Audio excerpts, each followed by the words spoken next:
My fiancé said, "I need to find myself before the wedding. Let's take a short break." I replied, "Take all the time you need." Then quietly listed our house and accepted a buyer's offer. She's coming home tomorrow. Wait until she meets the new owners.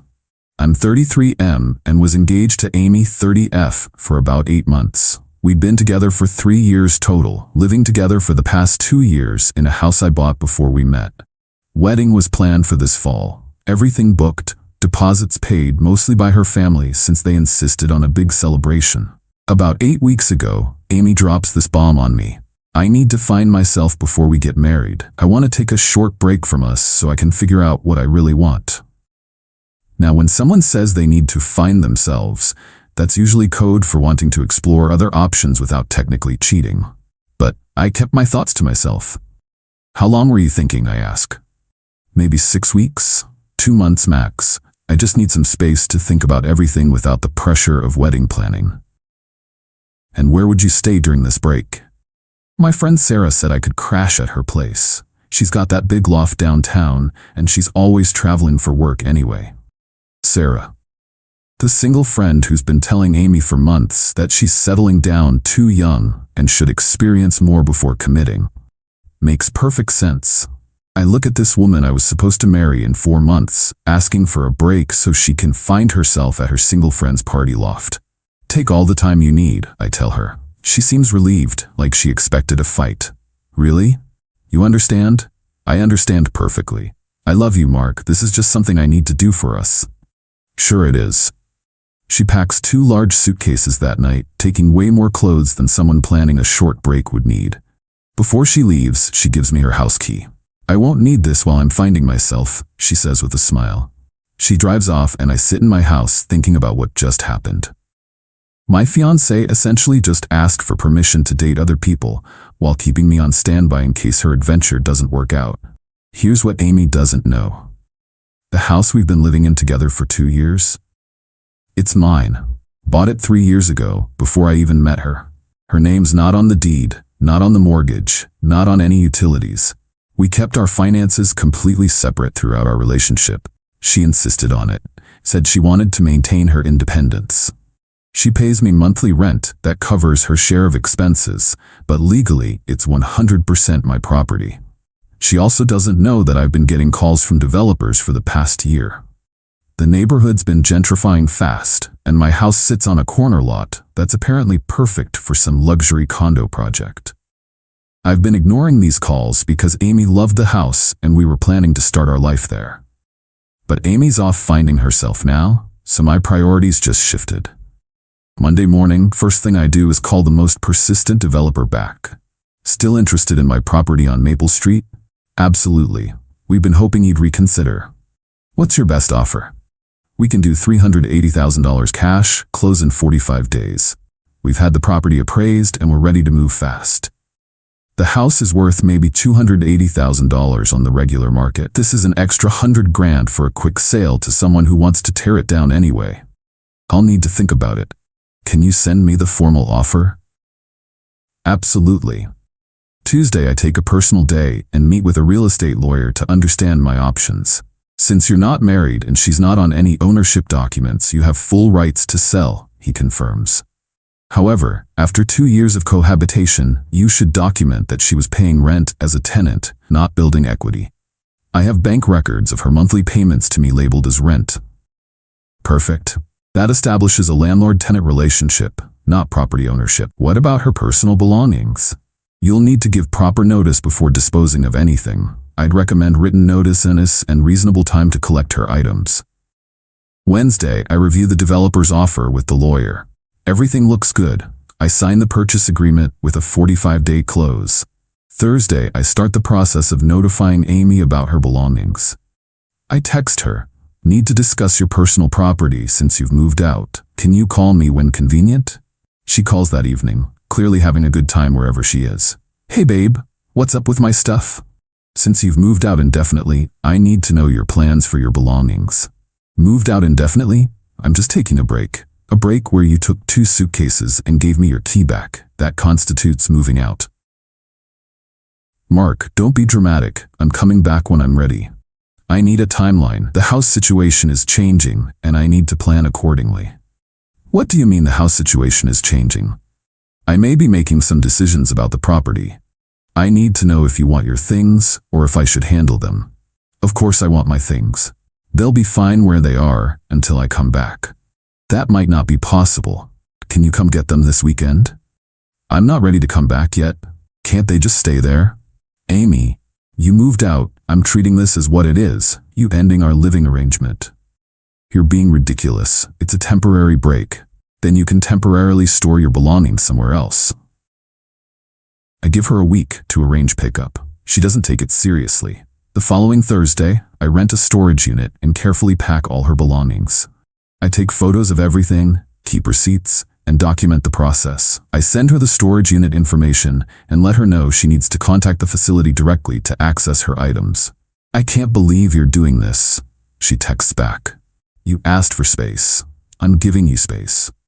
Week 3 brings more photos from Amy's adventures. She's clearly living it up, posting from clubs, concerts, weekend trips with Sarah and her crew. She looks like she's having the time of her life exploring her newfound freedom. Meanwhile, I'm coordinating inspections, appraisals, and all the closing paperwork. Everything's on track for the 45-day close. Week 4. Amy posts photos from a weekend trip to Miami with the girls. Pictures of her at beach clubs, fancy dinners, living her best single life.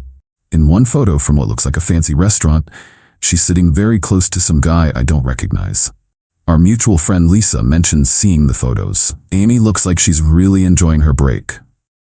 Seems like she's found what she was looking for. Week 5 brings closing preparations. I found a nice one-bedroom apartment across town with a month-to-month lease while I figure out my next move. I start moving my personal belongings, leaving only basic furniture that came with the house. Amy's social media activity continues. More parties, more trips, more photos with people I don't know. Week 6. Amy calls me.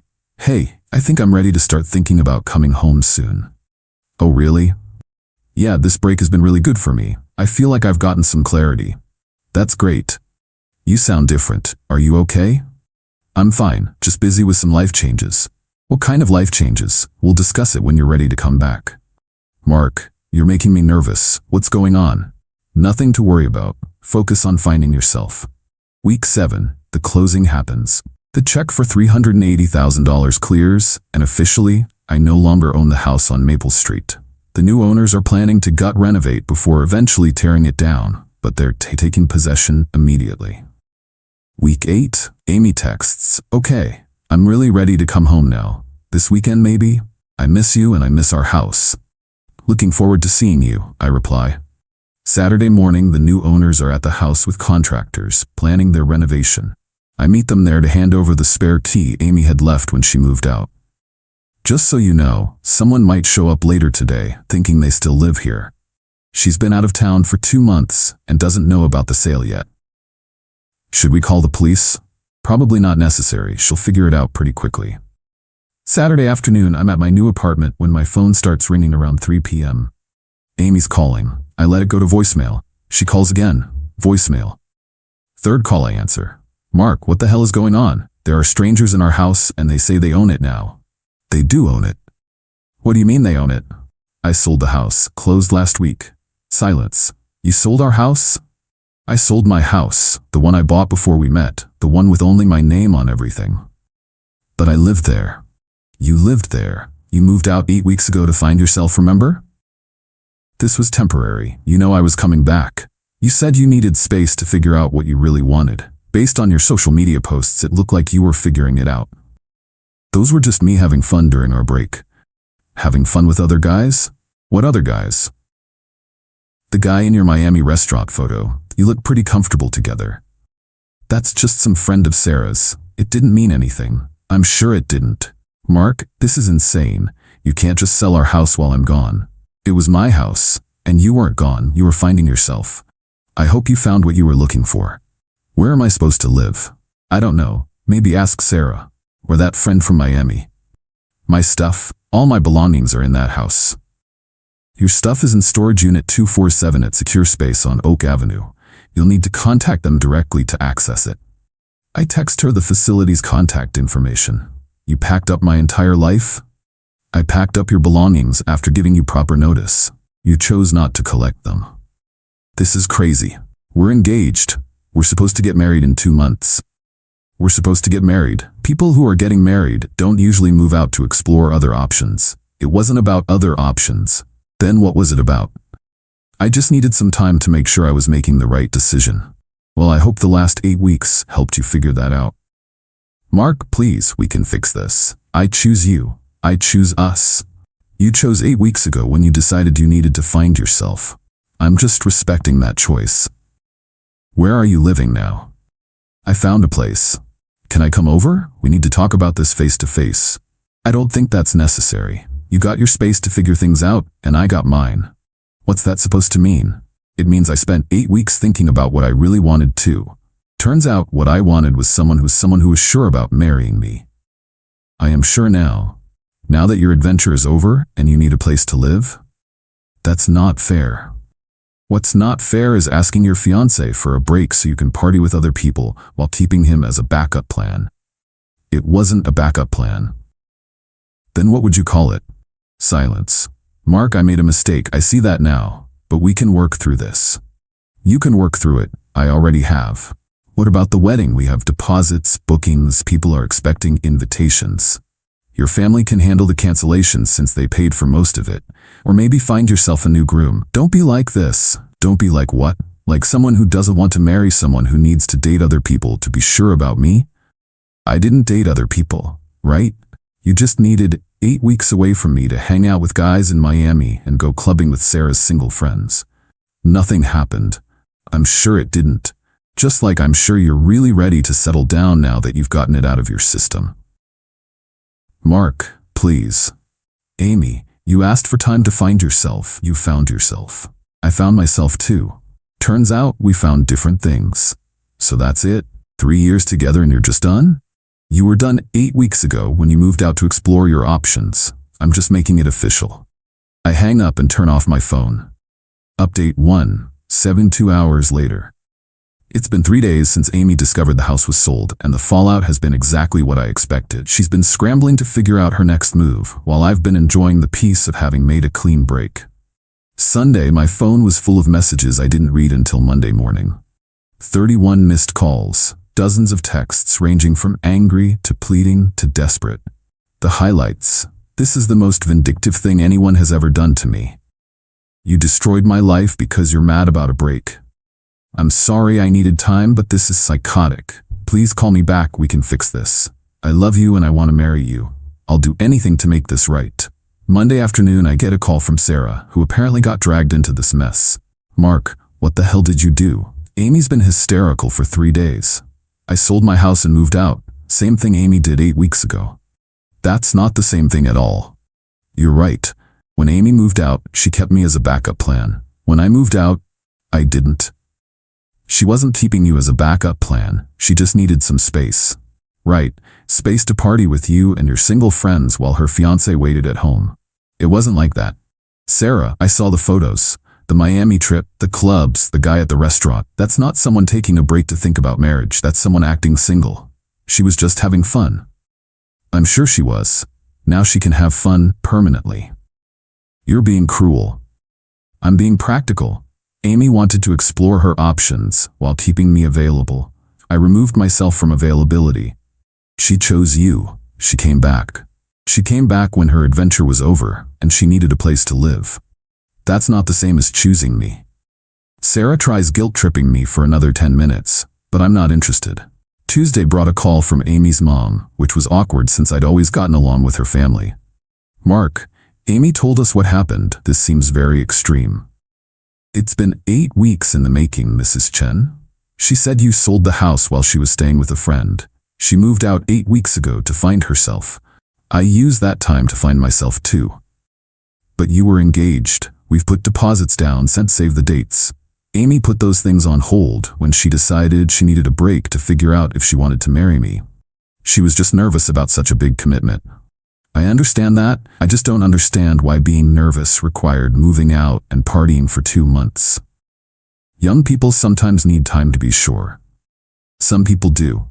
But when you're being sure about marriage, you don't usually do it by acting single and posting photos with other guys. Long pause. Other guys? Check her social media from the last 8 weeks. See what finding herself looked like. Another pause. Mark, her father and I have spent a lot of money on this wedding. I'm sorry about that. But Amy's the one who put everything on hold when she decided she needed a break. Maybe we could all sit down and talk about this. Mrs. Chen, Amy made her choice when she moved out. I made mine when I realized what that choice meant. Wednesday, Amy tried a different approach. She showed up at my office around lunchtime. We need to talk face to face. I think we covered everything on the phone. No, we didn't. You blindsided me with selling the house. That's not fair. What would have been fair? Calling you while you were in Miami to ask permission to sell my own house? You could have told me you were considering it. I could have done a lot of things. I could have fought the break idea. I could have demanded to know what finding yourself really meant. I could have told you that engaged people don't usually need to move out and party to figure out if they want to get married. I wasn't partying. Amy, I saw the photos. You were living it up like you were single. I was just enjoying time with friends, while your fiancé sat at home waiting to see if you'd decide he was worth marrying. That's not how it was. That's exactly how it was. You wanted to see what else was out there, while keeping me as your safe option. I was never looking at other guys. Then what was the break for? I just needed space to think. About what? About whether I was ready for marriage. And partying for 8 weeks helped you figure that out? It helped me realize I wanted to be with you. It helped you realize you didn't want to be alone when the party was over. She starts crying, which I expected. Mark, I made a mistake. But people make mistakes. That doesn't mean we should throw away 3 years. You threw away 3 years when you decided you needed a break 2 months before our wedding. I can make this right. You can't make this right. You can only live with the consequences of your choices. What about our plans? Our future? Our plans ended when you moved out to find yourself. Our future ended when I realized you weren't sure you wanted one with me. I am sure now. Now that you've explored your options and need a place to live, it's not about needing a place to live. Amy, you literally told me you were ready to come home the day before you found out I sold the house. That's not someone who's sure about marriage. That's someone who's done with their adventure. She cries for a few more minutes, but I don't change my mind. So that's really it? We're really over? We were over 8 weeks ago when you decided you needed to find yourself. I just made it official. Final update, 3 months later. It's been 3 months since Amy's self-discovery trip ended with her finding out she no longer had a place to come home to, and everything has settled exactly where it should be. Amy ended up staying with her parents while looking for her own apartment. According to our mutual friend Lisa, she's been telling people I'm vindictive and cruel for selling the house without warning her. She conveniently leaves out the part about moving out for 2 months to party while keeping me on standby. The wedding was officially canceled. Her family lost most of their deposits, which created some tension. Her mom called me one more time asking if I'd consider paying for some of the losses since I caused the cancellation. I reminded her that Amy caused the cancellation when she decided she needed a break.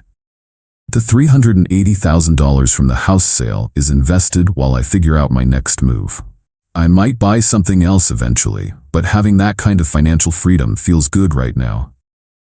Amy made several more attempts to reconcile over the past 2 months. She tried the I learned my lesson approach, the we can go to counseling approach, and finally, the I'll sign a prenup approach. None of it worked because the fundamental issue hasn't changed. She still doesn't understand that asking for a break 2 months before your wedding to find yourself is not something you recover from. She thinks it was just a mistake she can fix, not a revelation of her true feelings about our relationship. The most telling conversation happened 6 weeks ago when she called me late one night. Mark, I need you to understand something. I really did love you. I still do. I believe you loved me. Then why can't we work through this? Because love isn't enough when it comes with uncertainty. You loved me, but you weren't sure you wanted to marry me. Those are 2 different things. I am sure now. You're sure now because your alternative didn't work out. That's not the same as being sure about me. What alternative? Whatever you were looking for during those 8 weeks, whatever made you think you needed space to figure things out. I wasn't looking for someone else. Maybe not consciously, but you were looking for something that made you feel like you were missing out by marrying me. That's not true. Amy, people who are excited about getting married don't need breaks to think about it. They need breaks when they're not sure it's what they want. I was just scared. Scared of what? Scared of making a mistake. Right? Scared that marrying me was a mistake. That's exactly my point. She couldn't argue with that because it was exactly what she'd been feeling. So what if I was scared? That doesn't mean I didn't want to marry you. It means you weren't ready to marry me. And if you weren't ready after 3 years together, you were never going to be ready. That call ended with her crying and me feeling relieved that I'd made the right choice. The best part of all this is how clean the break was. No shared property to fight over, no complicated financial entanglements, no joint debts, just a clean separation from someone who wasn't sure she wanted to be with me. I've been seeing someone new for the past month, met her through work. She's a project manager for one of our contractors. She's direct, honest, and when I told her about my previous relationship, her response was perfect. Who asks for a break before their wedding? That's insane. Amy's adventure taught her that the grass isn't greener, that single life isn't as exciting as she thought, and that stable relationships have value.